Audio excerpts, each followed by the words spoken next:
OK, bonjour encore à tout le monde, ou bonsoir en fonction de là où vous vous trouvez, je parle au monde. Et en même temps, j'aimerais bien que chacun, n'est-ce pas, puisse taper le nom et la ville et le pays à partir duquel il suit ce training. Aujourd'hui, c'est une autre journée, une autre session de live training sur le thème nous avons intitulé Maîtriser et lancer son e-commerce sans capital initial. Je n'ai pas envie de préciser également que cela signifie que même si tu n'as pas de capital, mais si tu as la motivation et l'engagement, tu pourras être un acteur important de lancement de business en ligne. Sans plus tarder, nous allons aller sur, n'est-ce pas, le module qui nous intéresse aujourd'hui, qui est le module 4. Euh, Qu'est-ce que le module 4 fait allusion? Le module 4 fait allusion ici en principe aux différentes, n'est-ce pas, aux différentes, à la création, à la configuration et à l'optimisation de la boutique en ligne. Of course. Bien que tu sois préparé, la préparation doit également intégrer dans la création. Tu dois te préparer sur comment créer, comment configurer ta boutique en ligne. C'est ça l'objet du module 4. Ce module 4 est tellement intense qu'il a fallu que nous la subdivisions dans cette partie. Nous subdivisons cette partie en plusieurs vraiment petits chapitres qui soient faciles à digérer. La dernière séance, nous avons parlé des différents modèles de e-commerce. Si tu as raté, je t'invite vraiment à faire tout pour rattraper, n'est-ce pas, le replay de ce module, ou du moins de cette session-là. Il a été vraiment important de parler des différents modèles de e-commerce. Mais alors, nous avons énuméré au moins, je crois, 4 ou 5 modèles de e-commerce. Si tu veux lancer dans le e-commerce, il faut d'abord que tu saches quel modèle est-ce que tu vas utiliser, quoi. Dans quel modèle est-ce que tu veux enfoncer tes objectifs. Alors, aujourd'hui, nous allons parler du choix de la bonne plateforme de e-commerce. C'est ça l'intérêt de notre cours aujourd'hui. Qu'est-ce qu'on retrouve à l'intérieur? En fait, on doit pouvoir évaluer, n'est-ce pas, les différentes plateformes. Et après avoir évalué les différentes plateformes, on va, n'est-ce pas, les citer, ces différentes plateformes, et maintenant essayer de voir quels sont les avantages et les inconvénients de chaque plateforme. Une fois qu'on a évalué, quels sont les aspects qui permettent d'évaluer, quels sont les critères d'évaluation de, n'est-ce pas, d'une bonne plateforme, c'est ce qu'on va voir dans la première partie de ce chapitre, qui sera normalement le choix de la plateforme. Alors, sans plus tarder, allons voir ce qui va se passer. Comme j'ai eu dire, cette plateforme vous guidera dans le processus de la sélection de la plateforme de e-commerce la mieux adaptée à vos besoins. Vous examinerez les différentes options disponibles telles que Shopify, WooCommerce, Magento, BigCommerce, Builderall, bref, il y en a plusieurs. Mais en même temps, dans cette partie également de ce module, ou du moins dans ce chapitre, vous allez évaluer les fonctionnalités n'est-ce pas, de ces différentes plateformes de e-commerce. Dans les fonctionnalités, j'allais dire, vous allez évaluer, vous allez voir les différents critères d'évaluation. Dans ces critères d'évaluation, vous allez étudier la fonctionnalité, la flexibilité, la facilité d'utilisation, la sécurité et les coûts pour chacune de ces plateformes de e-commerce. Donc, si on comprend, je pense qu'on peut donc plonger dans la première partie de ce chapitre. Alors, la première partie du chapitre va consister sur les critères d'évaluation, en fait, comme j'ai dit. On va commencer par évaluer cette plateforme, on va trouver quels sont les avantages et les inconvénients et après chacun pourra avoir une idée de ce qui peut le motiver à choisir une plateforme ou encore une autre. Également, on va partager avec vous quelque chose, plus ou moins un tableau qui vous montre plus ou moins les différents aspects d'évaluation, notamment, comme on a dit, la fonctionnalité, la facilité à l'usage. On va également voir le coût de chacune de ces plateformes. On va voir, bref, l'accessibilité et beaucoup d'autres éléments qui permettent d'évaluer. On va créer un tableau comparatif pour que vous puissiez voir côte à côte quelques éléments forts qui peuvent vous indiquer à pouvoir comprendre ce qu'une plateforme a et que l'autre n'a pas. Et voilà. Alors, lorsque vous choisissez la plateforme une plateforme de e-commerce, il est important, n'est-ce pas, d'examiner plusieurs aspects. Tout d'abord, le premier aspect, à mon avis, ce sont les fonctionnalités offertes par la plateforme. C'est ce qu'on appelle parfois les options. Quelles sont les options que la plateforme a? Donc, la première chose que tu dois savoir quand tu entres dans une plateforme, c'est quelles sont les fonctionnalités.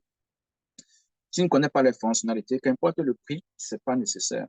C'est-à-dire, même si on te dit que la plateforme, que ça coûte 1 000 $ par mois ou alors 1 $ par mois, ce n'est pas important. C'est quelles sont ces fonctionnalités, qu'est-ce que je peux faire dans la plateforme. C'est la chose, c'est l'élément primordial qu'il faut savoir si tu veux utiliser une plateforme de e-commerce. OK.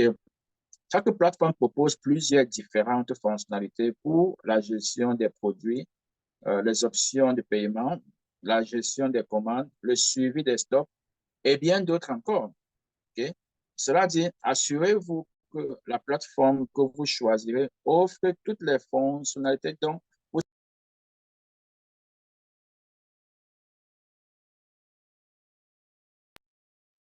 Je ne pense pas qu'il y ait quelque chose d'avantage à dire ici lorsqu'il s'agit des fonctionnalités.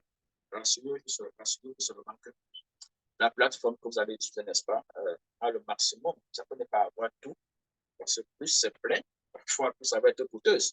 Assurez-vous que la plateforme a le maximum de fonctionnalités dont vous avez besoin pour lancer ou gérer efficacement votre plateforme.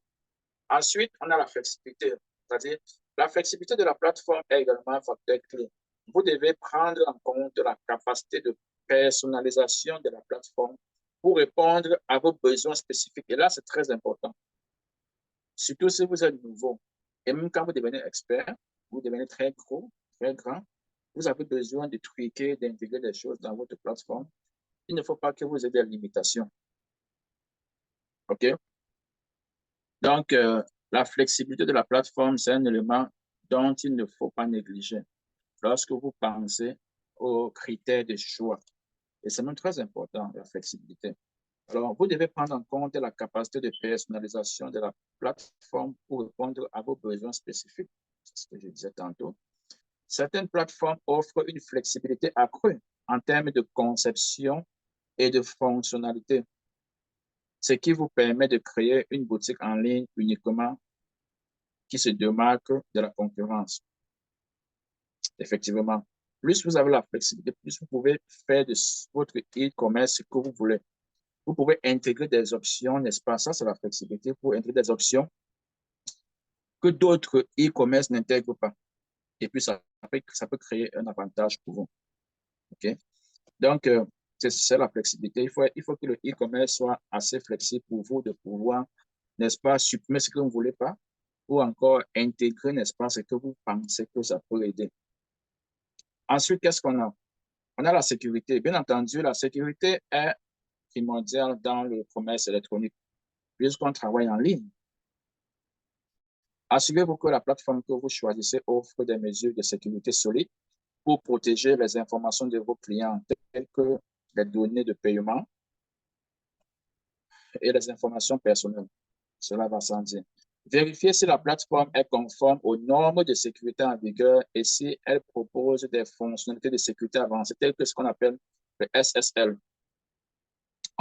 Lorsqu'on va entrer en pratique, vous verrez comme certaines plateformes n'ont pas de SSL. Même certaines personnes qui vendent en ligne, leur plateforme ou leur lien n'a pas de SSL. Ça montre qu'en fait la vulnérabilité de cette plateforme, quoi.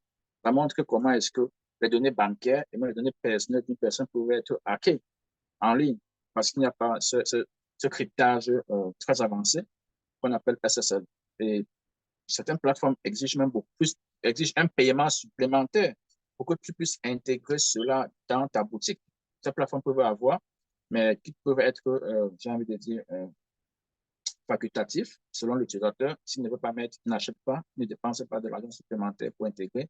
D'autres plateformes, n'est-ce pas, d'autres personnes vont préférer dépenser un peu plus d'argent pour augmenter la sécurité, n'est-ce pas, de leurs consommateurs, des données personnelles et bancaires de tous ceux qui vont aller dans la plateforme pour acheter. Alors, à côté de la sécurité, qu'est-ce qu'on peut encore avoir comme critère d'évaluation? Progression d'un cas, eh bien, on arrive sur le coût. Enfin, le coût associé à la plateforme, ou du moins les coûts associés, parce que généralement, ce n'est pas un seul coût. Les coûts associés à la plateforme sont un facteur essentiel à prendre en compte. Ça, on ne devrait pas le dire, tout le monde devrait savoir parce que c'est ton porte-monnaie, n'est-ce pas, qui détermine ce que tu peux faire, n'est-ce pas? Alors, comparer les différents plans tarifaires offerts par chaque plateforme et évaluer-les en fonction de votre budget et de vos objectifs commerciaux. Assurez-vous de prendre en compte les frais de transaction, les frais d'hébergement, les frais ou alors les coûts des extensions ou des thèmes supplémentaires, ainsi que les éventuels frais mensuels ou annuels. Qu'est-ce que cela veut dire? Lorsqu'on va parcourir, parce que j'ai prévu également pour vous plus ou moins des liens qui permettent, n'est-ce pas, d'accéder à un moyen d'avoir ne serait-ce qu'une estimation des coûts pour chacune des plateformes euh, dont on va parler. C'est parce qu'également, on va parler de cette plateforme. Vous verrez que parfois, lorsque tu demandes des extensions, l'extension peut être, n'est-ce pas, tu veux par exemple permettre que, voilà, euh, un client qui passe une commande puisse recevoir une notification ou alors puisse recevoir un email. La plateforme ne comprend pas ça. Il faut que tu intègres, par exemple, un plugin, une extension dans ta plateforme pour que ça puisse le faire. Pareil pour des thèmes. Des thèmes, c'est un peu, j'ai envie de dire, la présentation. Beaucoup de plateformes vont te montrer des présentations que tu peux faire lorsque tu veux des présentations qui sont des thèmes ou des apparences ou des visuels. Et lorsque tu veux ça, tu veux les meilleurs, et puis on te demande plus d'argent, quoi. Donc, les coûts parfois vont dépendre de ça. Évidemment, d'autres plateformes n'auront pas de restrictions en termes de tout cela, en termes de selon que tu vas monter une extension, peut-être parce que la plateforme intègre ces extensions déjà, selon que tu veux un thème qui est plus joli que ce que ça te propose au prix que tu payes. Et également, les frais mensuels. On va voir tous ces coûts lorsqu'on va entrer en détail sur ce que chaque plateforme demande qu'on paye pour exploiter et vendre dans leur système. Alors, il y a des frais parfois mensuels, d'autres sont annuels. Alors, dans le coût, c'est un élément vraiment important. Alors, une fois qu'on a pu parcourir les différents critères d'évaluation qui ne sont pas très nombreux, mais qui sont, somme toute, importants de considérer. Notamment, là, on a parlé de la fonctionnalité, la flexibilité, la facilité d'utilisation, la sécurité et, n'est-ce pas, le coût. Donc, la facilité d'utilisation, il faut savoir qu'une plateforme ne doit pas être difficile à être utilisée. Peut-être le plus facile possible parce que si elle est très compliquée, parfois, n'est-ce pas, l'utilisateur que vous êtes, vous ne pourrez pas, n'est-ce pas, ne serait-ce qu'augmenter un article ou même changer, n'est-ce pas, la description d'un article, c'est tellement difficile que vous allez abandonner. Parfois, vous allez avoir besoin seulement d'un informaticien, d'un programmeur, d'un développeur d'application, ce qui vous fait un coût supplémentaire. Si tu es en train de faire un lancement, parfois, tu vas devoir, ce sera difficile pour toi d'avoir ce budget-là. Encore que nous sommes spécifiques dans notre programme, de vous aider à faire un lancement à moindre coût. Alors, après avoir examiné tous ces aspects tels que la fonctionnalité, la flexibilité, la facilité de l'utilisation, la sécurité et le coût associés à l'utilisation de chaque plateforme de e-commerce, vous serez en mesure de prendre une décision éclairée, j'allais dire, pour choisir la meilleure plateforme de e-commerce pour votre boutique en ligne. Donc, il vous revient à vous. Ce que j'ai choisi pour moi peut ne pas être ce que tu choisis. Le coût ne peut pas être un aspect pour toi. C'est-à-dire que qu'importe le prix, tu peux être insensible. Par contre, tu peux être sensible, j'ai envie de dire, à la flexibilité de la plateforme. Donc, c'est pour ça que je dis, ça va dépendre de chaque personne et en fonction des objectifs que vous avez envie d'accomplir. Alors, cependant, bien que vous ayez, n'est-ce pas, eu des éléments qui vous permettent, n'est-ce pas, d'évaluer une plateforme en termes de critères, en termes de fonctionnalités et toute autre chose qu'on a cité, si vous pouvez connaître, parce que quand vous le faites, vous allez donc connaître les avantages, les inconvénients. Alors, on vous a aidé donc en partageant, n'est-ce pas, une liste de quelques avantages et inconvénients de chaque plateforme que vous pourrez rencontrer, du moins les principales que nous utilisons. Alors, c'est pour ça qu'on dit, il paraît bénéfique pour vous de peser les avantages et les inconvénients. Chaque plateforme, euh, en gardant à l'esprit vos besoins spécifiques, votre budget et vos objectifs à long terme. Alors, sans plus tarder, je pense qu'il serait louable, n'est-ce pas, de parcourir quelques de ces avantages-là. Alors, je commence par une des plateformes la plus connue dans le monde, même si elle n'est pas la première. La plateforme la plus connue dans le monde, actuellement dans le monde du e-commerce, c'est Amazon. OK? Alors, quels sont les avantages d'Amazon? On a bien parlé d'Amazon au début du cours. Donc, nous ne rentrons pas ici pour parler d'Amazon. OK? Si vous avez droit depuis, vous allez connaître qu'on a eu à citer ou bien de faire, de partager quelques de ces différentes plateformes de e-commerce. Mais aujourd'hui, dans le cadre du cours de façon spécifique, on cherche à dégager quelques avantages et inconvénients pour vous aider, n'est-ce pas, à pouvoir faire un choix après que vous ayez parcouru ou alors vous ayez pris connaissance de différentes fonctionnalités ou des différents aspects qui vous permettent de comparer Amazon à un autre site de e-commerce. Alors, comme avantage, qu'est-ce qu'on peut avoir? Le premier avantage qui est naturel et évident, c'est l'énorme audience. Amazon prend pratiquement, euh, surtout en Europe ou du moins aux États-Unis, plus de 60% de tous les e-commerce, du marché de e-commerce dans le monde. Donc, les gens y vont par là. Plus de 60% de e-commerce dans le monde passe par Amazon. Je pense qu'il y a à vous dire que tout ce que je fais sur Amazon, surtout dans un pays qui est numérique, pourquoi ne pas t'en servir? Pourquoi est-ce que je devrais perdre 30 minutes, 1 heure, 2 heures, perdre le carburant ou alors le taxi, ou aller dans une boutique pour acheter un article à 15 dollars, alors que je peux être chez moi, acheter le même article à 15 dollars. Pourquoi est-ce que je devrais le faire? Je suis chez moi, je prends mon téléphone, je commande, l'article va me trouver dans 2 jours. Donc, Amazon, c'est surtout situé à l'extérieur, c'est un très grand outil de e-commerce. OK? Quels sont les avantages? L'énorme audience. Amazon compte des millions d'utilisateurs actifs, offrant une vaste audience potentielle pour vos produits. Naturellement, ça veut dire que si tu vends dans la plateforme Amazon, tu as des millions, et ça des centaines de millions d'utilisateurs qui peuvent, n'est-ce pas, aller voir ce que tu vends et potentiellement acheter. Alors, l'infrastructure robuste, Amazon gère l'ensemble du processus d'achat, de l'expédition au service client, ce qui signifie la gestion pour les vendeurs. Ça veut dire quoi? Amazon, en fait, une fois que tu as ton produit chez Amazon, tu oublies. Ça veut dire que tu oublies vraiment. Alors, en ce sens que euh, lorsque des personnes achètent ton produit, tu n'es même pas au courant, en fait. C'est Amazon qui est ton customer service, c'est Amazon qui est ton salesperson, c'est lui qui s'occupe de vendre ton produit à ta place.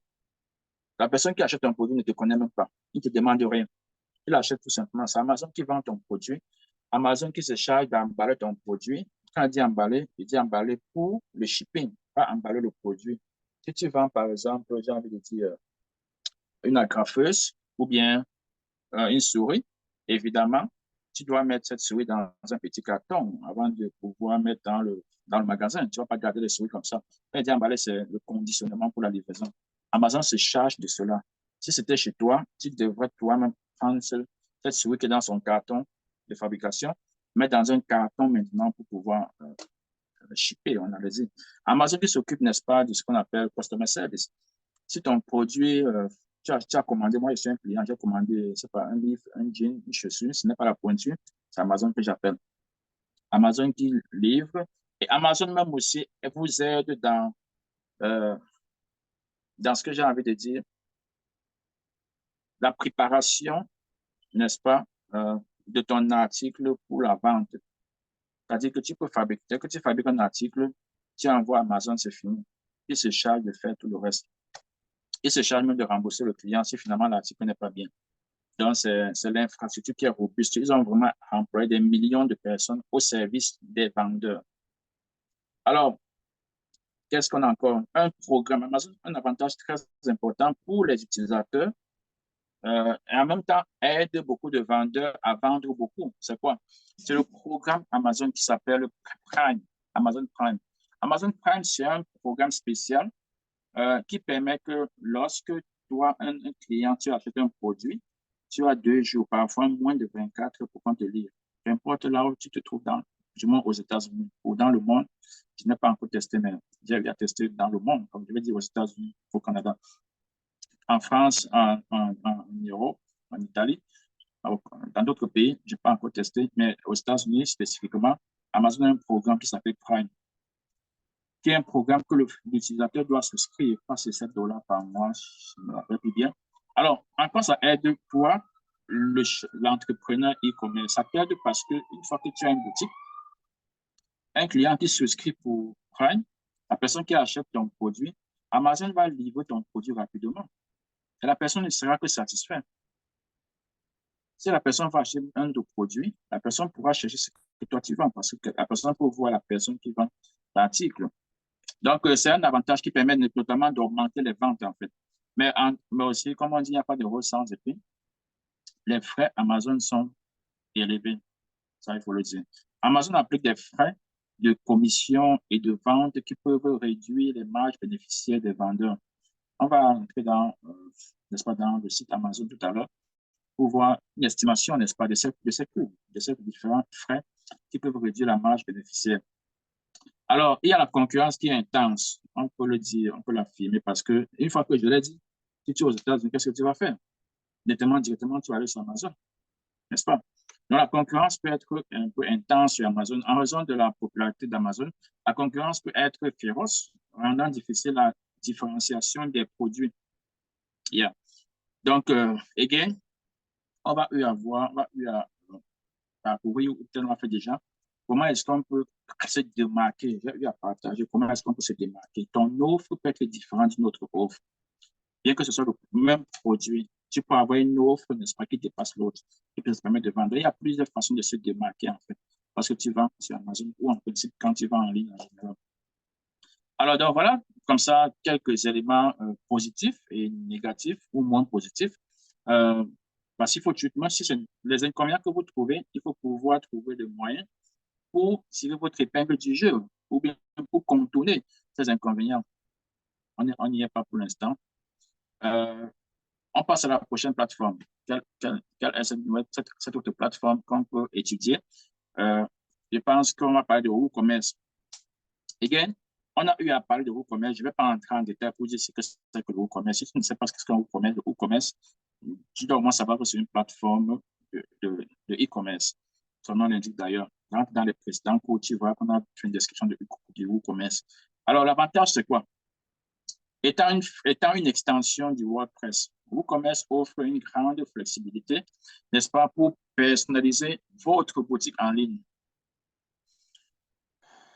Donc, tu vas donc comprendre que c'est en fait ce qu'on appelle un open source, le WooCommerce, qui permet, si c'est le cas, et vous savez ce que c'est que WordPress, ceux qui sont informaticiens, ceux qui ne le sont pas, c'est en fait une façon de pouvoir créer ta boutique ou un site en ligne from scratch, un peu comme si tu construisais une maison à partir, je n'ai pas envie de dire des parpaings, mais à partir du sable, du ciment, du gravier, tu dois fabriquer tous les éléments pour pouvoir venir construire ta maison. Tandis que d'autres systèmes peuvent être de trouver des murs déjà faits. Tu achètes un mur, tu achètes, n'est-ce pas, des portes déjà faites, tu achètes le plafond déjà fait. Vous savez qu'il y a maintenant des maisons qui sont préconstruites, n'est-ce pas, qui peuvent être montées et démontées. Effectivement, les plats de e-commerce sont aussi comme ça. Il y a celles dont tu peux construire from ground, c'est-à-dire du bas vers le haut, d'autres qui sont presque déjà construites, où tu prends seulement, tu choisis les éléments dont tu as besoin, tu les mets ensemble pour fonctionner et ça va plus rapidement. Donc, e-commerce, c'est un système qui permet, n'est-ce pas, de créer, de vraiment fabriquer ce que tu as envie de faire. Alors, le contrôle total, les utilisateurs ont un contrôle complet sur leur boutique, y compris l'hébergement, les fonctionnalités, le design. Oui, c'est un avantage sur le e-commerce. Tu contrôles vraiment ce que tu as, parce que comme vous voyez, c'est toi qui as fabriqué. Lorsque tu construis une maison à partir d'un mur qui est déjà préfait, tu n'as pas le contrôle sur la qualité de ce mur-là. Tu achètes ce mur. Mais quelqu'un qui a fabriqué ce mur lui-même, à partir du ciment, du sable que lui-même l'a spécifiquement identifié comme étant le meilleur, tu es sûr que ce mur répond à ce que tu veux, comparé à un mur que tu as acheté, tu as mis ensemble pour construire une maison. C'est un peu le cas ici avec le WooCommerce. Alors, le WooCommerce parle d'un avantage, c'est un vaste écosystème, c'est-à-dire que quoi? Un large éventail de plugins disponibles permet d'ajouter facilement des fonctionnalités à la boutique. On a parlé de fonctionnalité tout à l'heure ou de flexibilité, les deux peuvent aller ensemble. c'est que le WooCommerce, puisque, comme j'ai eu à dire, c'est toi qui décides d'ajouter les différentes pièces de ton puzzle, si tu peux. C'est ça qu'on appelle en fait plugin. C'est le plugin qui permet d'associer, de modifier comme tu veux, n'est-ce pas, un site. Quand c'est un site qui est vraiment ouvert, si je prends le même exemple, n'est-ce pas, d'une maison, donc il peut décider de mettre un parpaing de vin ou bien un ciment de tel type, ou bien de tel type de gravier pour construire le parpaing et même pour construire le mur. Mais un mur que tu as acheté déjà, fait, tu ne sais même pas, tu n'as plus la capacité de choisir le style de sable pour construire ce mur, ou le style de gravier, parce que le mur est déjà fait. Tu observes le mur et puis tu l'utilises. Donc, c'est ça en fait l'avantage du WooCommerce. Maintenant, au niveau, n'est-ce pas, des inconvénients, on va parler de l'auto-hébergement. Vous devez gérer votre propre hébergement, ce qui peut nécessiter des connaissances techniques supplémentaires. Évidemment, si tu ne sais pas comment tu connais sur le plan technique, tu ne peux pas savoir comment héberger, en fait, et l'hébergement de ton site e-commerce. Donc, tu es en train de passer à l'aspect d'hébergement, un peu comme si tu étais un développeur d'application. Parfois, ce sera difficile. Tu ne sais pas comment le faire. Tu vas devoir employer quelqu'un pour le faire. Et ça va alors engendrer, dernier inconvénient, qui est le coût de WooCommerce. Et le coût, ce coût peut être variable. On va rencontrer cela. Alors, les coûts peuvent varier en fonction des plugins et des extensions utilisées, ce qui peut rendre la gestion du budget complexe. Parce que tu ne sais pas vraiment combien ça va te coûter. Plus tu avances, plus le coût augmente. OK? Plus tu avances, plus le coût augmente. Plus tu augmentes ceci, plus le coût augmente. Plus tu changes ceci, plus le coût augmente. Donc, c'est un peu ça ce coût variable peut vraiment parfois décourager. Mais quand tu as un gros budget, il y a des personnes qui sont insensibles au coût. On a eu à avoir des critères d'évaluation. Il y a le coût qui est un critère important. Mais pour d'autres personnes, des personnes qui sont insensibles au coût, en fait, ils veulent savoir, il y a quelque chose qui sont dans la tête.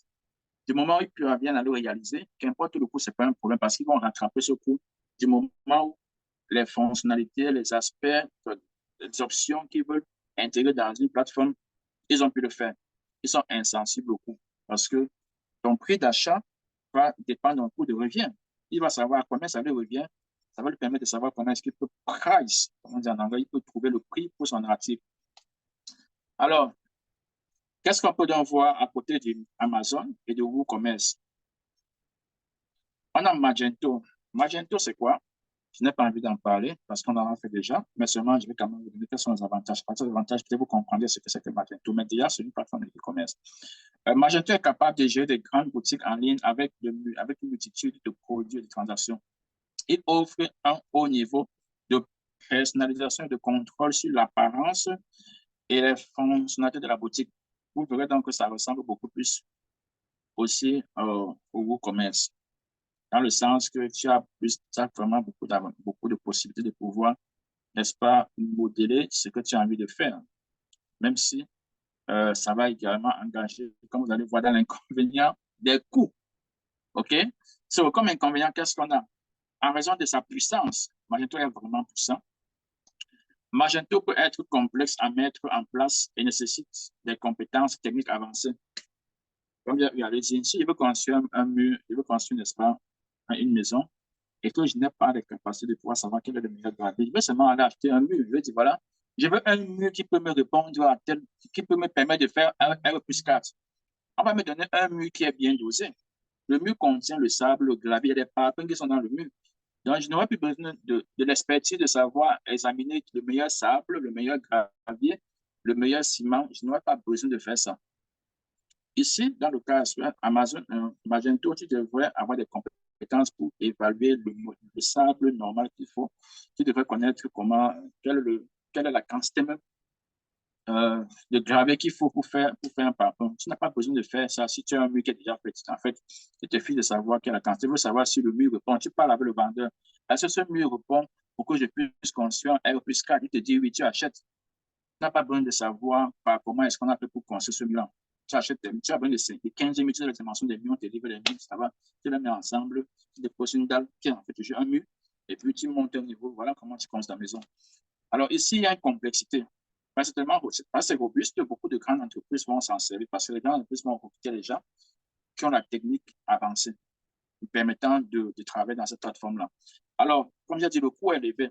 La mise en place de la maintenance de boutiques Magento peuvent, ou du moins les mises en place, peuvent, n'est-ce pas, être coûteuses en raison des exigences techniques. Donc, la complexité et le coût sont en fait vont ensemble. Ça demande beaucoup de budget. Okay? C'est vrai, au début, tu peux commencer, mais si tu n'as pas de budget, mais tu vas te buter parce qu'il va falloir que tu t'entraînes pour pouvoir savoir comment ça fonctionne. Ce n'est pas un problème donc pour ceux qui se connaissent un peu en informatique. OK. Alors, il y a ce qu'on appelle Big Commerce.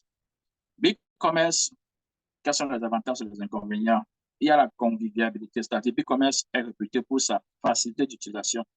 Vous voyez une différence déjà comparée au précédent. On parle, on converge déjà, on navigue déjà vers des plateformes qui sont faciles à utiliser.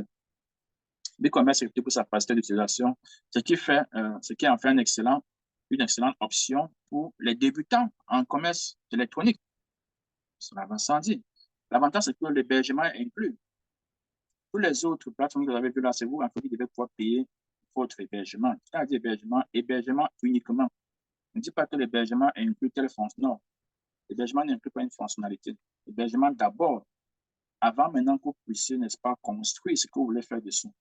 D'autres plateformes de e-commerce, quand tu payes, les fonctionnalités sont là, c'est flexible, l'hébergement également est inclus. Vous voyez un peu la différence. Donc, ça n'a pas besoin de pouvoir être un technicien pour dire, OK, quels sont les différents sites d'hébergement que je dois utiliser? Comment est-ce que j'ai créé mon compte pour héberger? Comment est-ce que j'ai changé ceci? Non, ça n'a pas besoin de savoir ça. OK? La plateforme offre un hébergement sécurisé et fiable, éliminant les besoins de gérer un hébergement séparé. Pour moi, c'est un avantage. Alors, le coût des transactions. BigCommerce applique des frais de transaction sur certains plans, ce qui peut affecter les marges bénéficiaires. Donc, il y a, n'est-ce pas, il faut savoir déjà qu'un avantage sur les autres plateformes qu'on a vues là, il n'y a pas de coûts, n'est-ce pas, de transaction. C'est-à-dire, selon que tu vends un article ou 100 000 articles, ils ne vont pas te demander, en dehors d'Amazon, bien sûr. Amazon, comme on a dit, Amazon a toute une panoplie, n'est-ce pas, de coûts. L'autre est associé, n'est-ce pas, en fonction de ton plan, au prix de chaque article que tu vas vendre. C'est-à-dire, parce que tu vas vendre un article, il y a un coût qui est même proportionnel au prix de l'article que tu as vendu. Ça, c'est Amazon. Magento et WooCommerce n'intègrent pas ça. Alors, BigCommerce intègre ces frais comme on a eu à voir. On va voir, comme j'ai dit tantôt, on va essayer de parcourir ces différents sites pour avoir une estimation des différents coûts qu'ils imputent aux utilisateurs de la plateforme. Alors, qu'est-ce qu'on a ensuite? La personnalisation limitée. Comparé à certaines autres plateformes, la personnalisation peut être plus limitée. Ça, c'est comparé, bien sûr, à d'autres plateformes. Ce n'est pas comme si tu peux la personnaliser. Et généralement, c'est parce que tu devras aller parfois très loin et tu peux avoir des limitations dans la personnalisation. Mais il y a beaucoup de plateformes de e-commerce. Ce que tu veux faire, c'est vendre. Quelles sont les personnalisations que tu peux faire? OK? Bien sûr, à moins que tu veux intégrer certaines fonctionnalités. Parfois, ça peut être un problème. Tu peux, même si tu es débutant, avoir besoin d'intégrer une fonctionnalité dans ton e-commerce. Là, si c'est limité, pour moi, là, c'est un problème. Mais en dehors de ça, moi, personnalisé, je ne vois pas beaucoup en quoi ça doit servir. Si ce n'est pas que tu dois pouvoir faire une bonne description, on va voir les éléments qui permettent, qui t'aident dans la vente de ton produit. C'est la description, par exemple, de ton description, par exemple, n'est-ce pas, de ton produit. C'est avoir de très belles photos, c'est savoir créer le titre de l'article que tu vends pour permettre que le SEO, quand on fait la recherche, qu'on la retrouve facilement. Bref, on va move au prochain élément qui est rien d'autre que Shopify. Je ne sais pas comment on lit ça en français, mais on lit ça en anglais, Shopify. Shopify, c'est une plateforme qui ressemble un peu à Amazon, dans le sens qu'elle est hébergée. Tu ne payes pas l'hébergement séparément. Un peu comme BigCommerce aussi, qui ne paie pas séparément, mais elle est plus différente parce que ça intègre beaucoup de flexibilité et beaucoup de certaines fonctionnalités. Alors, c'est facile à utiliser, comme on peut le voir. Le premier avantage, c'est que c'est la facilité d'utilisation. Shopify est convivial et facile à mettre en place, adapté aux débutants en e-commerce. Ça, c'est vrai. C'est vraiment adapté parce qu'on te pose juste des questions. Après, on crée quelque chose pour toi. OK? On te pose des questions, après on crée quelque chose pour toi. Alors, Shopify aussi un large écosystème.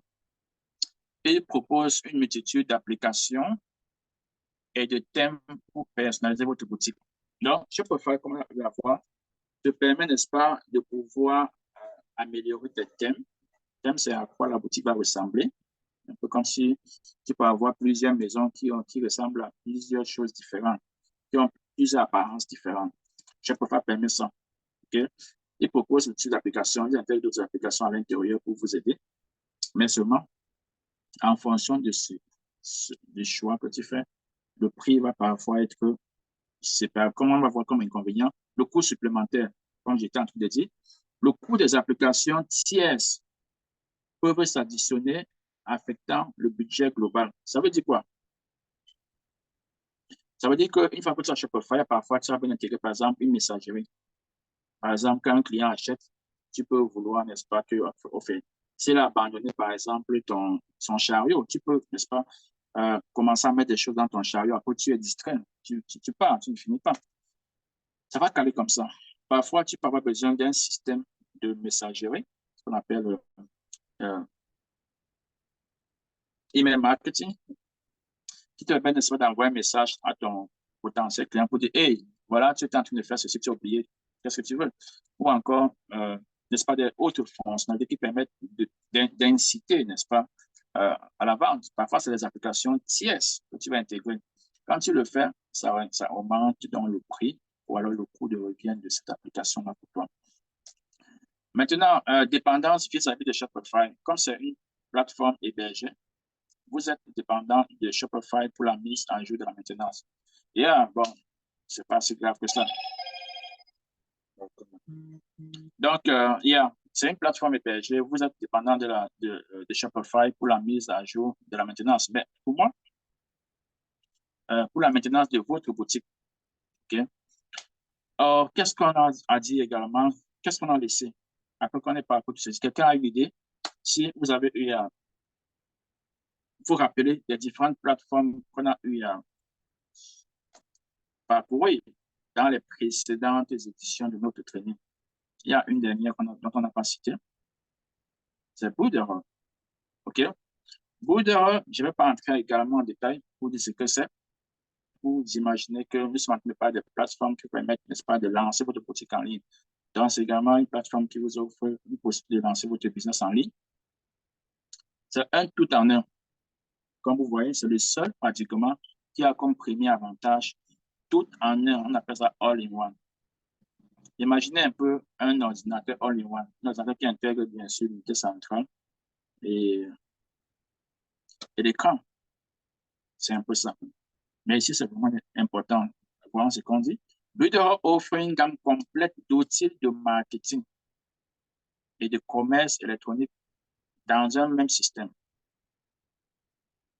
OK? Évidemment, on va parcourir quelques exemples de tout ce que ça comporte. Et vous voyez que c'est pratiquement plus ou moins le seul, ou du moins la seule plateforme qui ressort exactement le terme outil de marketing. Aujourd'hui, il n'y a pas un business, que ce soit même en ligne ou pas en ligne, qui peut fonctionner sans outil de marketing. OK?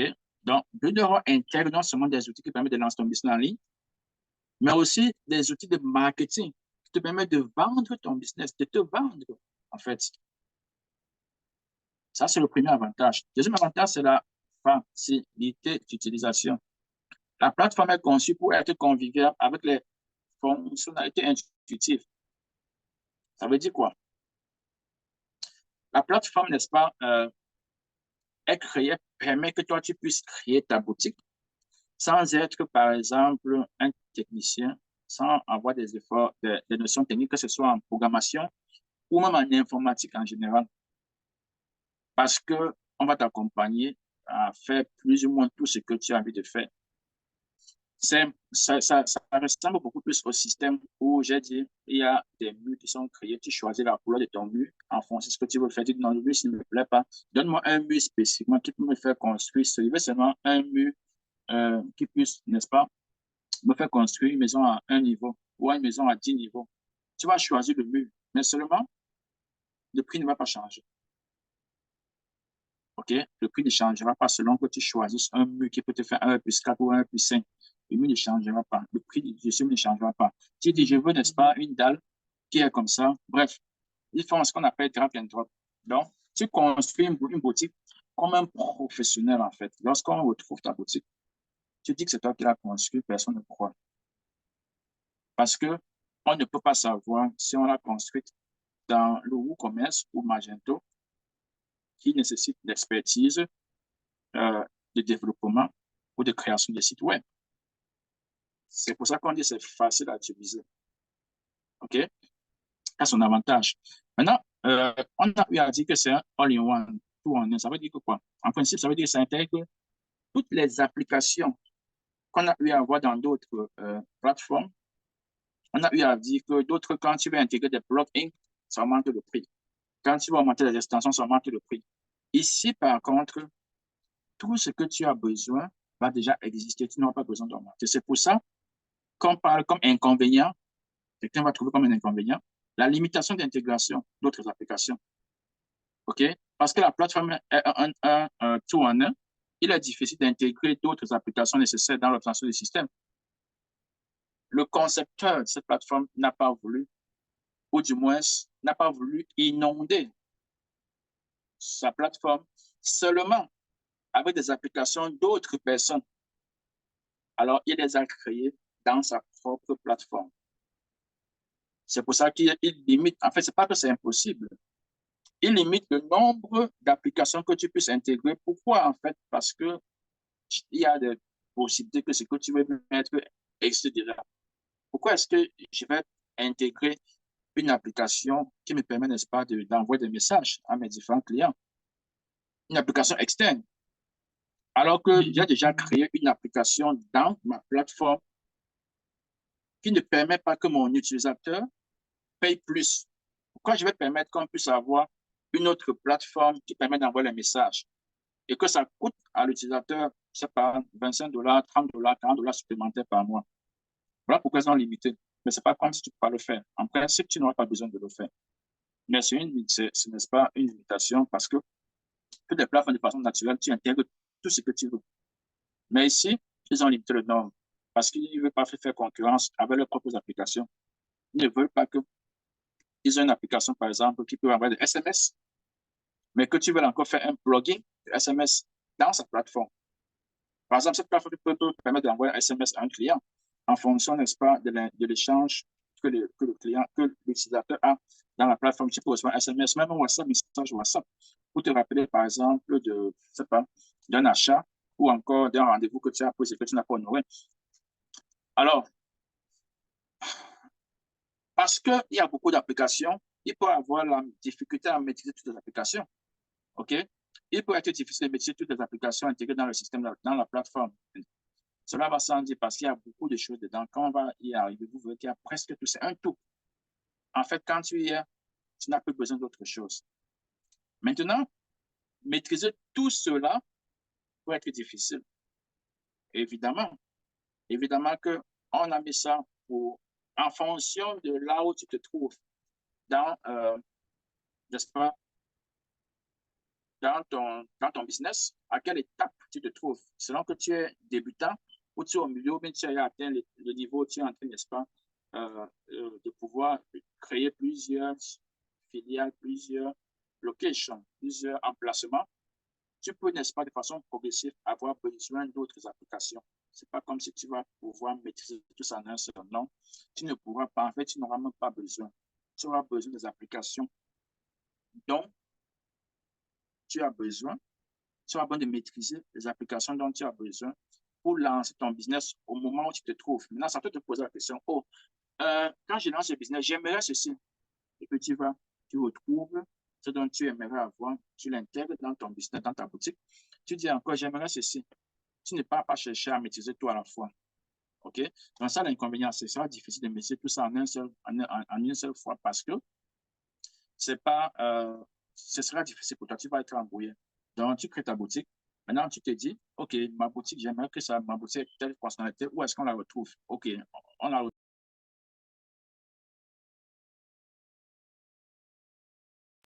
La prendre et on me montre comment est-ce qu'on a une boutique et je le fais. Alors, une fois qu'on a fait ceci, qu'est-ce qu'on peut dire? Voilà tous les principaux éléments de plateforme, les principales plateformes de e-commerce que nous avons étudiées. Nous avons choisi, c'est vrai qu'il y en a d'autres. Nous avons choisi ceux-là. Il est important, n'est-ce pas, de noter que le choix de la plateforme dépendra des besoins spécifiques de l'entreprise, de votre niveau d'expertise technique, je pense qu'on a eu à dire, et surtout de votre budget, sans oublier des fonctionnalités que vous recherchez pour votre boutique. Okay? Prenez donc du temps à comparer les options et les choix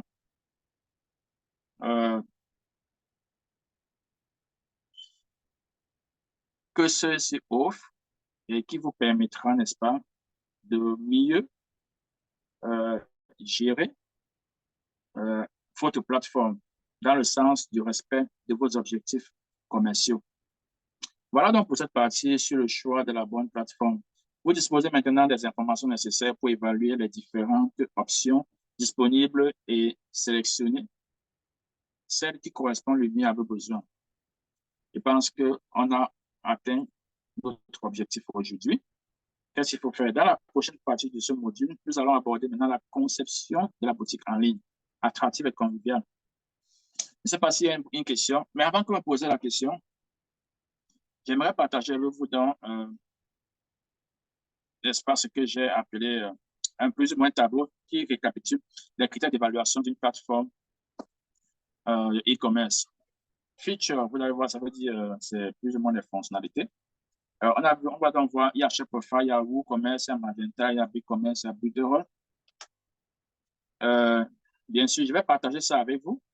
Vous pourrez, n'est-ce pas, imprimer ça et prendre du temps pour partager, pour lire également, pour voir ce que, en fonction de chaque feature, donc fonctionnalité, quelle plateforme offre, quelle plateforme n'offre pas, ou bien quelle difficulté, quelle autre plateforme a à offrir, notamment le hosted. Le hosted, Shopify, par exemple, on a eu à voir que Shopify est hosted, ça veut dire que c'est hébergé par Shopify lui-même. Donc, moi qui vais souscrire à Shopify, je ne paie rien pour l'hébergement. Je paie juste une souscription qui me demande de payer. Mais je ne paie rien vraiment à la fin du mois en termes d'hébergement seulement. Autant WooCommerce et Magento, tu dois payer quelque chose séparément pour ce qu'on appelait hébergement. L'utilisation, facilité à l'utilisation. On a eu à voir que Shopify est user-friendly, tandis que WooCommerce, on va dire qu'il faut quand même une expertise, pas une expertise, mais beaucoup plus de connaissances techniques pour naviguer avec WooCommerce. C'est pareil pour Magento, comme on a eu à le voir, puisque vraiment, il faut vraiment être technicien, il faut avoir beaucoup de connaissances pour pouvoir naviguer dessus. Pareil pour, non, on a eu à voir que BigCommerce est aussi user-friendly, pareil avec Builderall, ça veut dire qu'il y a facilité d'utilisation. Alors, la customization, la personnalisation, extensive theme library. Donc, Shopify te donne beaucoup de solutions pour pouvoir choisir comment tu veux que ta boutique soit, même si parfois ça te charge plus d'argent pour ça.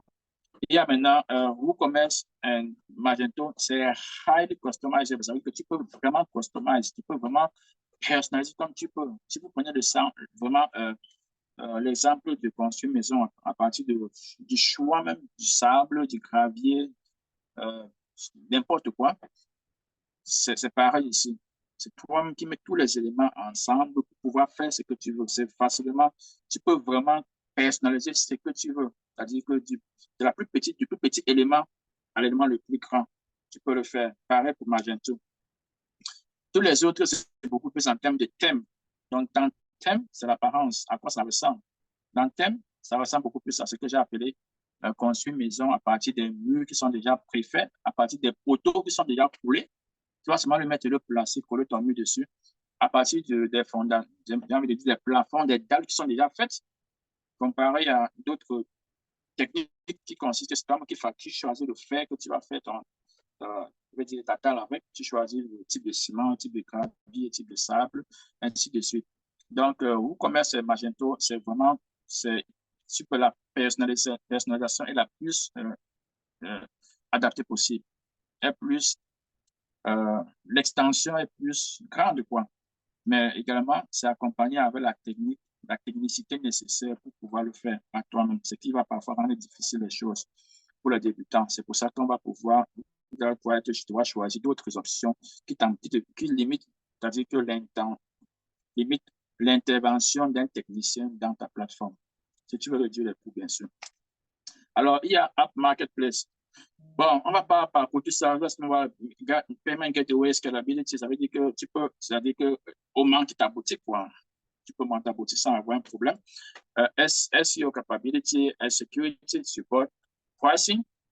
Donc, je vais partager avec vous ce document pour que vous puissiez prendre plus ample connaissance pour mieux comprendre la différence qu'il y a selon que tu choisis, si tu travailles avec une seule plateforme ou quelle autre plateforme.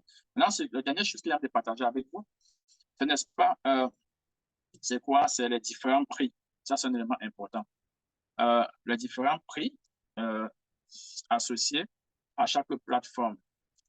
J'ai comme ça, et on va aller de Amazon jusqu'à Builderall. OK? So, e-commerce platform pricing.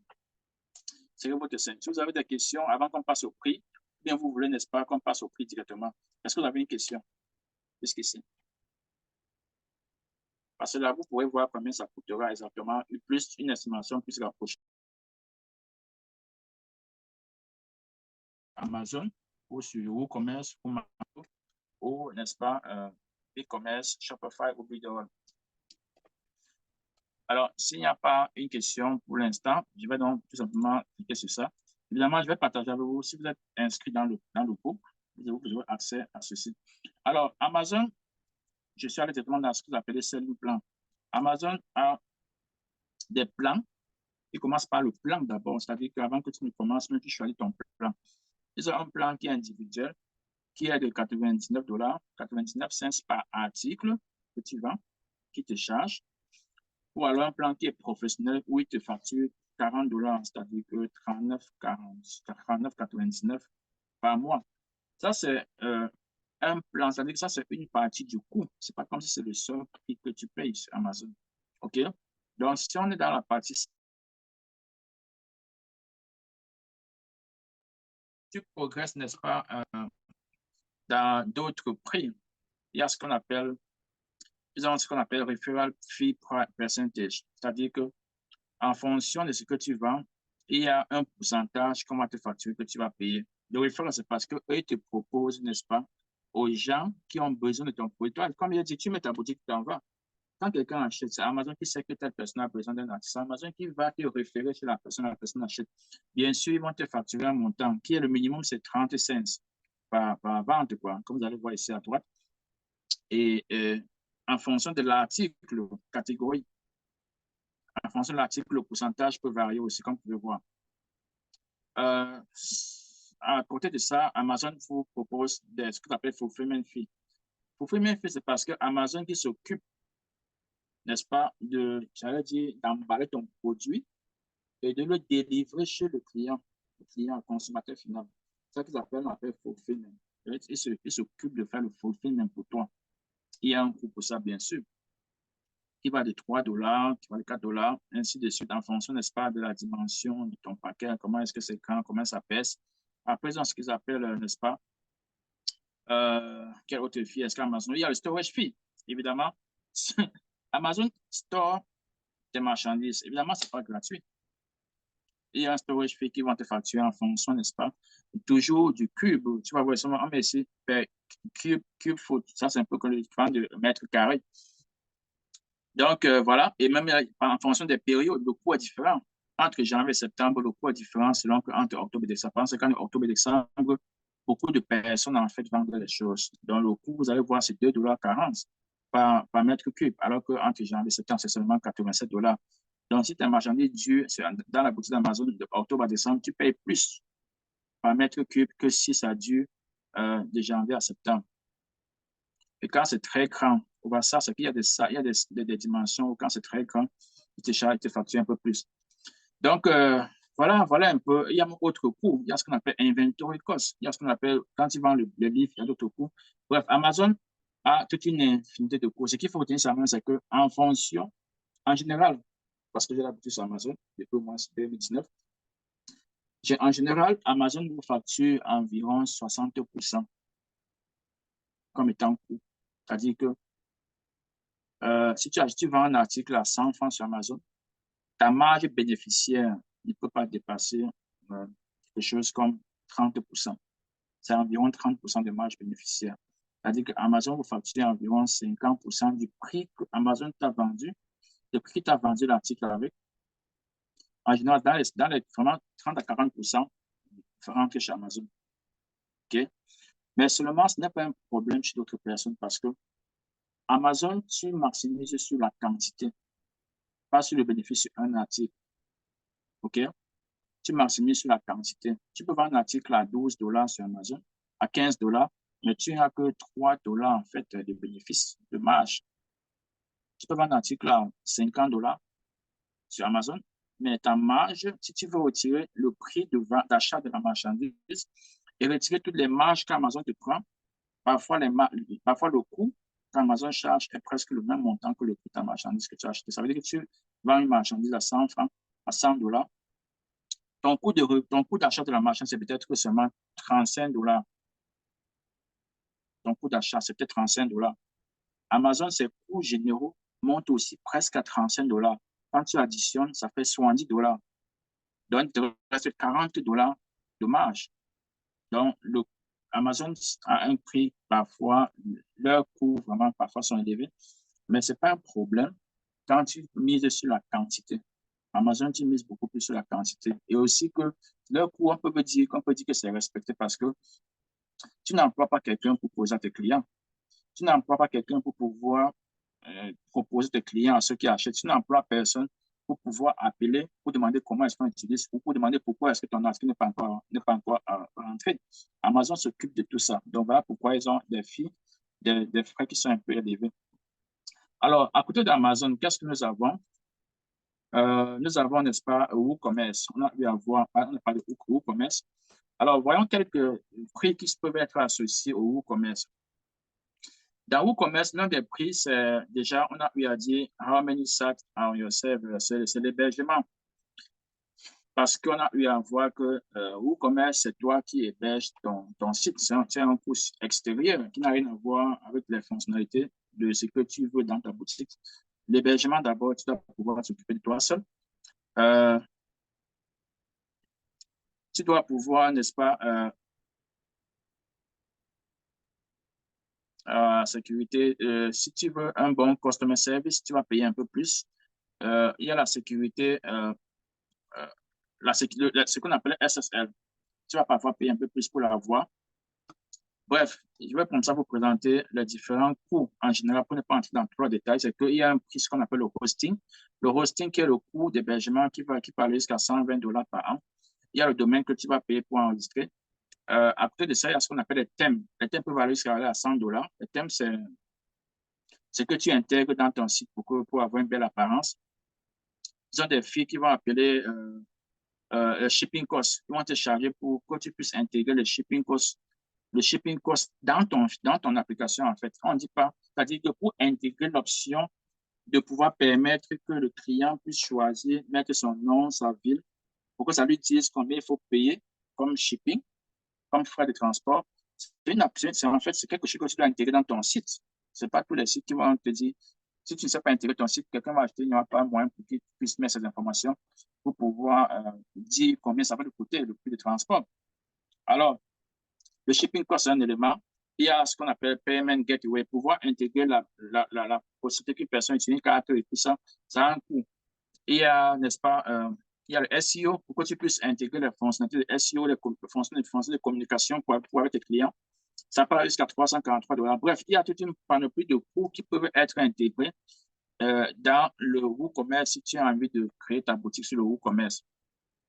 Alors, dans le même WooCommerce, je vais partager ce fichier avec vous également pour que vous puissiez voir comment est-ce que vous pouvez, n'est-ce pas, personnaliser votre site ou quels sont les différents coûts. Cette partie parle également du WooCommerce parce que le WooCommerce est attaché à ce qu'on appelle WordPress. Et voici les différents prix ou différents, n'est-ce pas, coûts. Voici le WooCommerce ici. Dans ce plan-ci, c'est d'abord 45 $. 45 $ qui en principe 70 $. C'est là que tu payes pour un an. Quand on fait une réduction 45 $. Donc, le plan c'est 67, c'est le plan que tu choisis avant, n'est-ce pas, de pouvoir intégrer d'autres éléments que nous avons cités à côté. Alors, à côté de ce WooCommerce, nous avons parlé de Magento, right? Magento. Qu'est-ce que Magento offre ici comme, n'est-ce pas, en termes de prix? Magento, en termes de prix, a aussi toute une panoplie de prix, un peu comme WooCommerce. J'ai envie d'aller comme ça dans le summary de ce qu'on peut avoir comme étant coût de Magento. Mais si je vais partager ce fichier avec vous, quand vous cliquez dessus, vous aurez le temps de lire pour voir exactement quels sont les différents prix qui sont associés. Et si vous lisez nettement ici, vous allez voir, il y a ce qu'on appelle Website Builder with a drag and drop interface. OK, let's see. Adobe WooCommerce. Additional cost. Et prenons plutôt l'autre fichier ici que je prends en plus de détails au niveau des prix. OK. Donc, Magento, par exemple, a un endroit de prix qui te permet de facturer le prix en fonction de combien de chiffres d'affaires tu fais par an. Par exemple, si tu as fait un chiffre d'affaires de 1 million, tu factures jusqu'à 22 000 $. Donc, bref, il y a toute une panoplie de coûts que tu dois supporter. Il y a, par exemple, le hosting qui va jusqu'à 50 $ par mois. Il y a le coût du domaine qui va jusqu'à 400 $ par an. Il y a le SSL, certificate, qui va jusqu'à 300 $. Il y a le web cost design. Voilà, ça part jusqu'à 5 000 $. Parce que comme il y a ça, c'est le plus grand coût. Parce qu'il faut un professionnel pour pouvoir te créer ton site. Tu ne peux juste pas le faire. Bon, tu peux le faire si tu t'entraînes, si tu prends des cours, hein, le web design et tout ça. Donc, le plus difficile, en fait, c'est combien ça va te coûter pour designer ton site. C'est pour ça que les sites de e-commerce coûtent plus cher. Pourquoi? Parce que beaucoup de concepts de e-commerce, c'est dans cette application qu'ils utilisent. Et ça leur prend du temps, ça leur prend de la technique pour le faire. Voilà pourquoi ça va parfois vous coûter à vous qui voulez vous lancer. Ça va vous coûter, je ne sais pas, au Cameroun, en Afrique, on va te dire 500 000, 800 000, 1 million pour créer un site de e-commerce, c'est possible. Oui. Parce que vous voyez, si ta main-d'œuvre seulement peut te couper jusqu'à 5 000 $, ça veut dire 2 500 000. 5 000 $, c'est en fait près de 3 millions pour pouvoir designer seulement. Donc, et parce que beaucoup de personnes ne connaissent pas qu'il y a des alternatives. OK? Donc, designer un site de e-commerce en utilisant des applications comme WooCommerce ou bien Magento va pouvoir vous coûter beaucoup d'argent pour le faire parce que ça demande une technicité spécifique. Il y a pourtant des alternatives. Je ne suis pas un informaticien, un web designer, mais c'est moi qui vais vous accompagner pour pouvoir créer votre plateforme. Ça veut dire que je vais utiliser des plateformes qui ne permettent pas que tu sois un développeur d'application pour créer un site. Ça veut dire que vous aussi, vous serez capable de faire la même chose, pouvoir maintenant accompagner d'autres personnes pour créer un site de e-commerce et même les facturer de l'argent pour ça, sans que vous ne soyez un développeur d'application, sans que vous ne soyez un web designer, un web développeur. Et nous allons le voir dans le programme. Dans le programme, c'est ce que nous allons voir. Alors, Magenta, vous voyez les coûts qui sont associés. Le développement maintenant peut passer. C'est-à-dire qu'il y a le design et le développement. Vous savez que dans le développement d'application, il y a ce qu'on appelle le design. Après, il y a le développement. Développer veut dire quoi? C'est que tu as créé là, il faut faire que ça fonctionne vraiment. OK? Donc, tu vas encore voir des développeurs qui vont, n'est-ce pas, pouvoir créer que le design qu'on a fait. On a créé un boutique, c'est bien beau là. Comme maintenant que quand on clique, que ça répond à ce qu'on a dans la tête, qu'on voudrait que ça réponde. OK? Ça, c'est le développement maintenant lui-même. Donc, ça peut te coûter jusqu'à plus de 10 000 $, de 1 800 $ jusqu'à 10 000 $. J'ai fait ça pour que vous puissiez comprendre. L'extension, comprenez un peu que en fonction des extensions que tu vas apporter, tu peux payer jusqu'à 60 ou à 600 $ pour pouvoir te battre pour augmenter des choses que peut-être Magento n'intègre pas. C'est-à-dire peut-être une application de SMS ou de WhatsApp ou n'importe quoi. ou de, je sais pas, ou de n'importe quoi qui te passe dans la tête. Il faut imaginer que n'importe quoi que tu as envie d'imaginer dans un site, aujourd'hui, c'est possible d'intégrer. Donc, ces extensions-là, parfois, vont aller jusqu'à $600. Alors, il y a le paiement service provider. Évidemment, quand tu mets un service provider, ces fees sont presque identiques partout parce que c'est le payment provider qui va facturer ça. Maintenant, il y a ce qu'on appelle SEO et digital promotion. Pour que ton site soit SEO friendly, ça veut dire que lorsqu'on fait des recherches, il faut que ton site, ta plateforme intègre des éléments qui permettent que lorsqu'on cherche ton entreprise, lorsqu'on cherche ce que tu fais, qu'on te retrouve. Ça s'appelle SEO. Et ça s'accompagne donc sur le digital promotion. Comment est-ce qu'il faut faire la promotion de ton business, de ton business qui est en ligne? Comment est-ce qu'il faut faire sa promotion en ligne? Ça, le digital promotion. Ça peut te coûter entre 10 000, c'est pas moi qui le dis, vous voyez qu'on est en ligne en train de retrouver l'information. De 10 000 à 40 000. Comme pour dire que ce sont beaucoup de structures qui ont vraiment beaucoup d'argent, qui vont se mettre à investir ce genre d'argent parce qu'ils ont de personnels qui sont recrutés. Parfois, ce personnel a déjà l'expertise qu'il faut. Ou encore, ce personnel n'a pas l'expertise qu'il faut, mais ils ont de l'argent pour que ce personnel paye les gens qui ont l'expertise pour mettre ça à disposition de leur personnel, pour qu'ils manègent juste. Alors, qu'est-ce qu'il y a donc? Bref, ça c'est bref un aperçu de les éléments, comment est-ce que un Magento peut te coûter, quoi. OK? So, qu'est-ce qu'on a encore? Qu'est-ce qu'on peut encore avoir besoin? Il y a, OK, BigCommerce. Qu'est-ce que BigCommerce? Qu'est-ce qu'on peut avoir? Quelle estimation de prix est-ce qu'on peut avoir pour BigCommerce? OK, that's good. On va dire que BigCommerce a des prix ici. Là, sont le prix le plus bas qu'ils ont dans leur plan. C'est ce qu'on appelait. Leur prix, c'est $39. Lorsque tu payes par an, pour un an, on te fait une réduction de $29. Donc, le prix qu'il faut retenir, c'est $39. Ça, c'est le plus petit. Ça veut dire que ça va intégrer le moins de fonctionnalités possible. Puisque s'ils ont 4 plans, ou du moins 3 plans, le dernier, c'est un plan où tu appelles pour vraiment, ce que tu veux faire dépasse ce qu'ils ont ici, et tu veux un plan entreprise pour dire, voilà, ceci fait ceci, mais voilà, je vais au-delà de ça, comment est-ce qu'on s'entend? Si on veut se rabattre seulement sur le prix déjà qui est posté, n'est-ce pas, il y a un plan qui est plus, qui est $105 par mois, et un plan qui est $400 par mois directement. Alors, tout ce plan, n'est-ce pas, en fonction du plan, il y a des fonctionnalités que tu ne peux pas avoir. OK? Donc, le plan le plus petit, c'est ce plan de $39.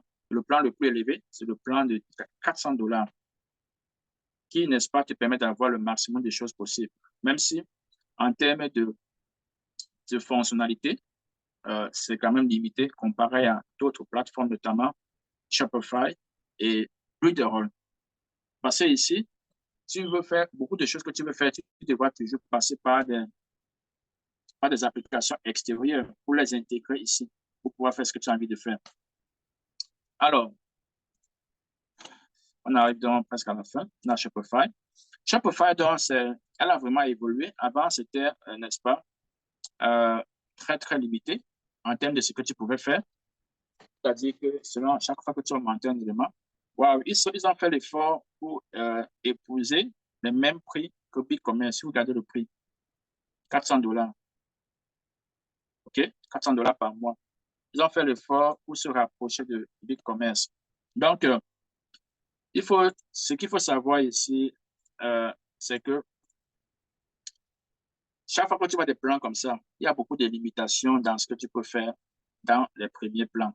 Par exemple, ici, il y a beaucoup de limitations dans ce que tu peux faire. Ici, il y a plus ou moins, il y a beaucoup de choses que tu peux faire, mais toujours des limitations. Le seul plan, si tu as le plan, je vais partager ce fichier avec vous pour, n'est-ce pas, parcourir et voir, n'est-ce pas, ces différentes fonctionnalités de chaque plan, quoi. Donc, le seul plan qu'on va retenir, quand tu prends un plan comme celui-ci, le seul plan que tu retiens, généralement, ce sera le dernier plan. Ça qui t'offre le maximum d'options possibles. Même si parfois, dans le maximum d'options possibles, il y a toujours des limitations. OK? Je vous fais voir un peu ce que vous avez besoin, ce qui vous attend quand vous lancez sur le e-commerce. Cette plateforme permet de créer votre boutique, qu'importe l'endroit où vous vous trouvez dans le monde. Que ce soit au Cameroun, au Nigeria, en Côte d'Ivoire, tu peux toujours utiliser Shopify pour créer ta boutique. OK? Alors, le dernier, mais pas le moindre, c'est, n'est-ce pas, Builderall. Builderall, n'est-ce pas, dans sa tarification, t'offre 4 tarifications, n'est-ce pas? Le premier étant celui-ci qui est de 37 $. Le deuxième étant de 67 $. Celui-ci te permet de faire pratiquement marketeur. Le troisième qui te permet d'avoir tout, j'ai envie de dire tout, et beaucoup d'autres choses que toutes les plateformes précédentes n'intègrent pas, c'est celui-ci.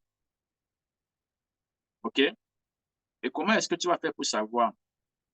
Je vais comme ça, n'est-ce pas, vous demander de pouvoir parcourir tous ces éléments-ci. Dans tous ces éléments, lorsque tu cliques dessus, tu rencontres plusieurs autres fonctionnalités à l'intérieur. Donc, Builderall, en principe, avec 87 $ par mois, j'ai envie de 88 $ plus 87 $, 90, tu peux avoir tout ce dont tu as besoin. On a parlé de all-in-one, c'est-à-dire que tout ce dont tu as besoin pour lancer ton business en ligne, que ce soit e-commerce ou même une boutique normale, dans un salon de coiffure, n'importe quoi, tout ça est intégré dans un plan de 87 $ de e-commerce. Quand je dis tout, il faut que je liste un peu pour que vous voyez ce qu'on va dire. Dans ce fichier, j'ai un peu listé les principales fonctionnalités de Builderall. C'est ce qu'on appelle Cheetah Builder, qui en fait l'application qui permet de créer en fait ce que tu as envie de créer. Okay? Ce e-commerce va se faire dans ce qu'on appelle Cheetah Builder. Ils intègrent WordPress, c'est-à-dire que si tu es quelqu'un qui aime utiliser WordPress, parce qu'il y a des gens qui ont un environnement pour le travail. Il y a des gens qui permettent, n'est-ce pas, qui préfèrent commencer from ground. C'est-à-dire, comme il a dit, dans le cas d'un maçon, il veut, n'est-ce pas, lui-même choisir son sable, il veut mélanger le sable, le ciment, pour lui-même créer, je veux dire, créer sa parcours, d'acheter des parcours, ils sont déjà faits. Oui, en principe, tu pourras le faire, même dans l'application, tu pourras le faire. Il y a le Cheetah WooCommerce. OK. Ceci, spécifiquement, te permet de créer ton e-commerce, comme on est en train de dire. Maintenant, il y a le Mailing Boss, qui est l'application qui permet, n'est-ce pas, de pouvoir créer un échange entre tes clients et toi, ou encore de créer, c'est ce qu'on appelle nurture, entretenir tes clients à partir des emails. Et ça, ce sont les applications, en fait, ce ne sont pas les options, mais ce sont les applications qui sont intégrées, n'est-ce pas, dans le système de Builderall, qui vous permet de, en fait, Builderall veut dire build everything. Builderall, constructeur de tout, il construit en fait tout en un seul.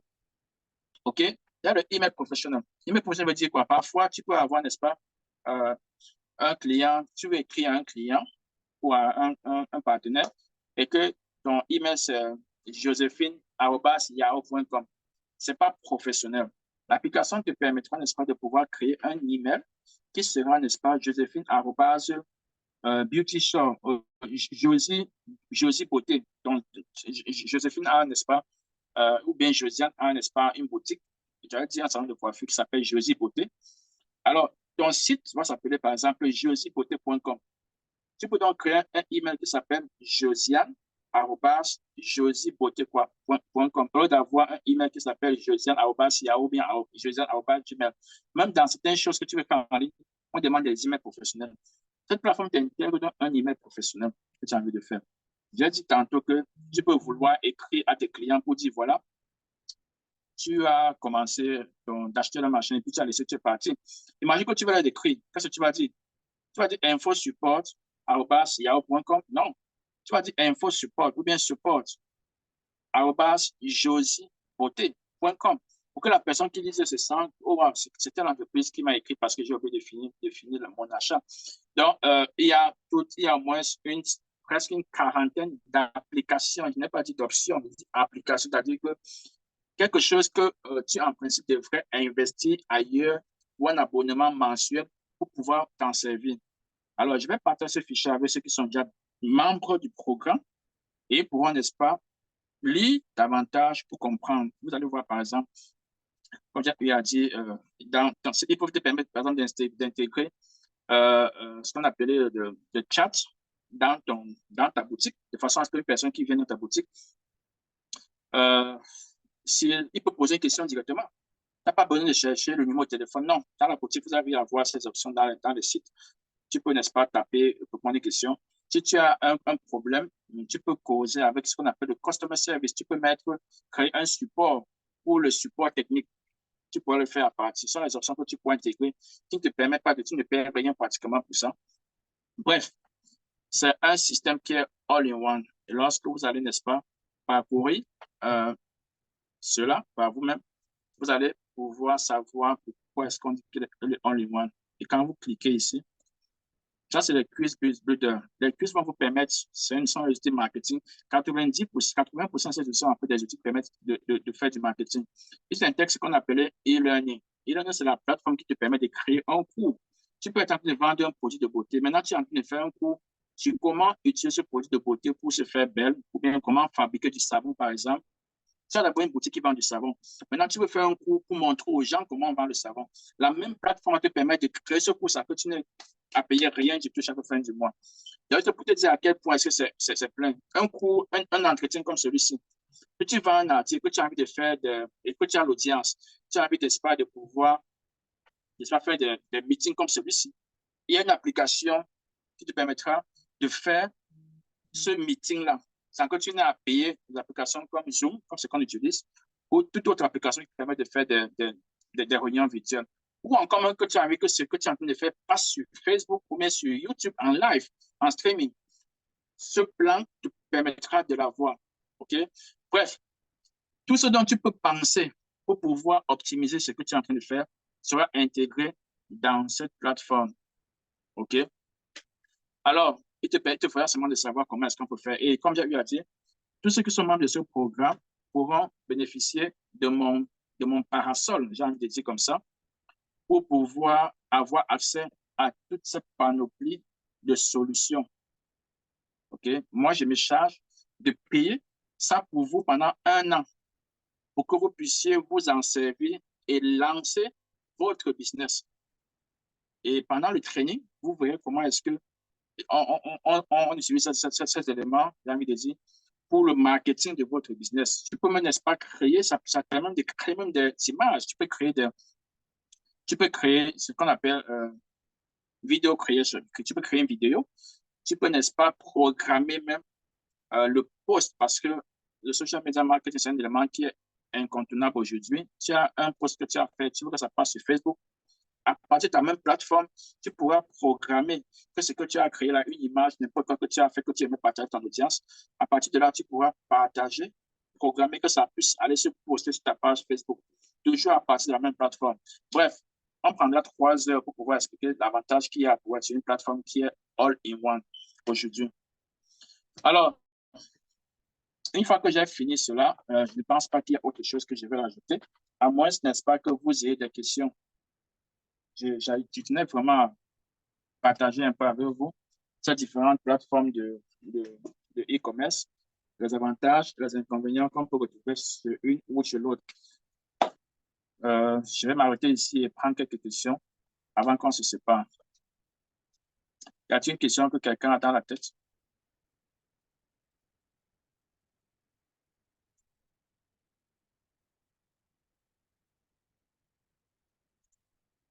Emmanuel, qu'est-ce qui te passe par la tête? Oui, oui. Bonjour. Yeah. S'il te plaît, c'est comme j'étais pas là la dernière fois. Oui. Donc, ce qui me passe par la tête, quels sont les... En fait, c'est juste pour essayer de numérer les différents types de e-commerce, quoi, les modèles, quoi. C'est-à-dire, je voulais juste peut-être avoir... OK. OK. Pour les modèles de e-commerce, de façon, c'est bien que tu poses la question. C'est assez simple, le modèle de e-commerce. Il y a le modèle le plus simple. Il y a ce qu'on appelle le B2C. OK? Qui est un modèle de e-commerce où un individu vend, n'est-ce pas, une entreprise vend aux individus. C'est le modèle le plus répandu. Quand tu vas dans une boutique, dans n'importe quelle boutique en ligne, en fait, tu es en train de faire un B2C parce que je suppose que tu es un consommateur. la personne qui a cette boutique dans laquelle tu es est en train de vendre à toi, qui est un consommateur. On appelle ça business to customer. Donc, c'est un B2C. Ça, c'est le premier modèle qu'on a étudié. Il y a le modèle B2B, qui est un modèle, n'est-ce pas, qui est, n'est-ce pas, une entreprise vers une autre entreprise, qui va revendre ou même qui va introduire ce qu'elle a acheté dans son processus de production. Par exemple, une entreprise qui fabrique la farine, qui vend sa farine à une boulangerie.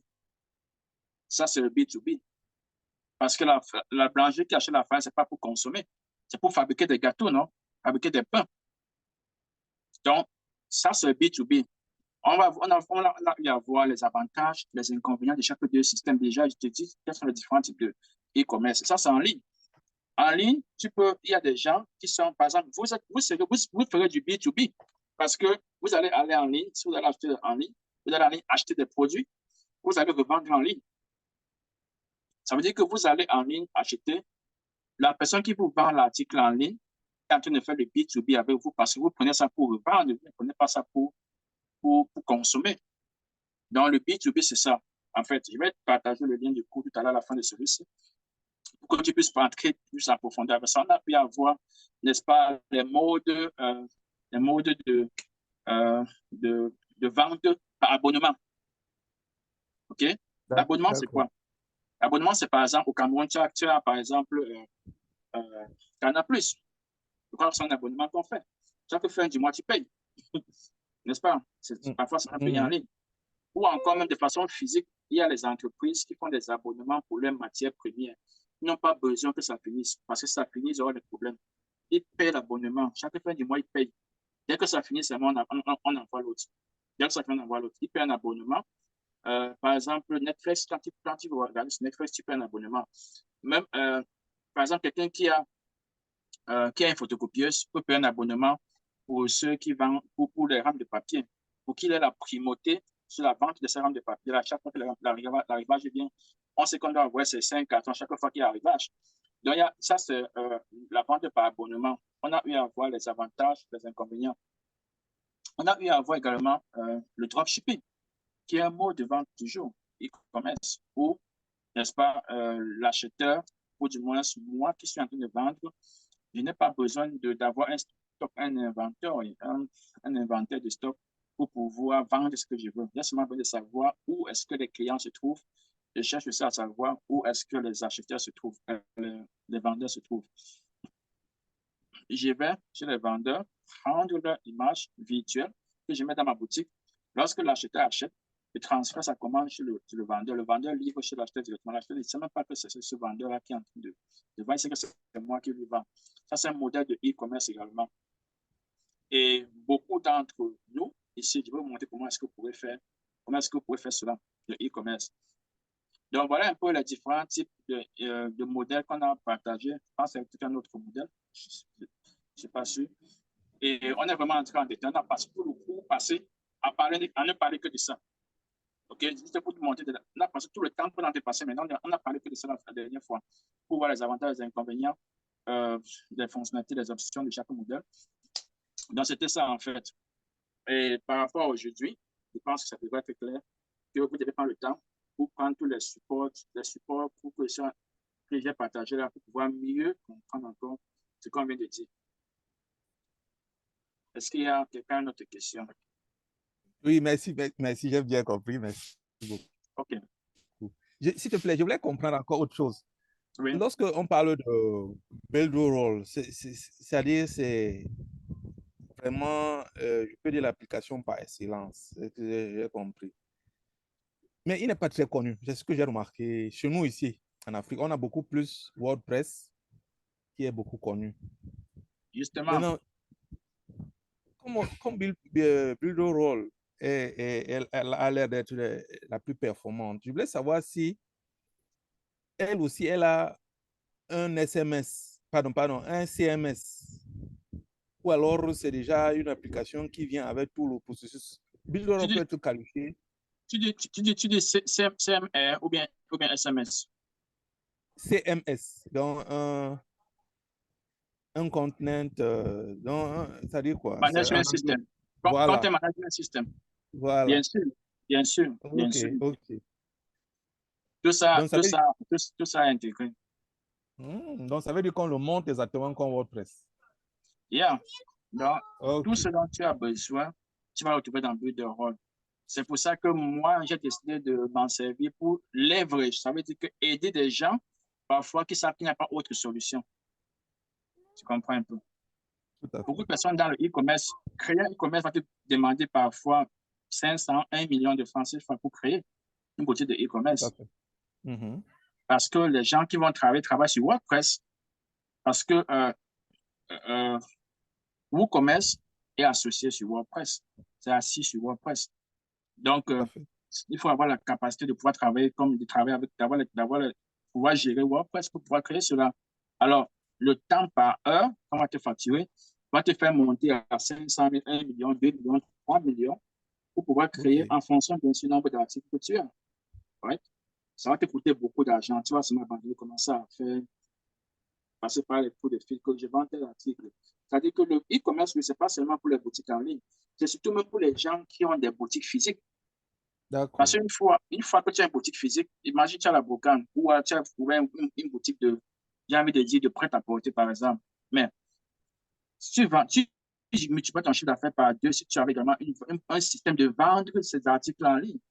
Mais lorsqu'il va rencontrer un développeur qui va dire, OK, madame, pour créer le site là, bon, ça va d'abord faire d'abord la création, d'abord le design et le développement d'abord des côtés 650 000 ou 800 000.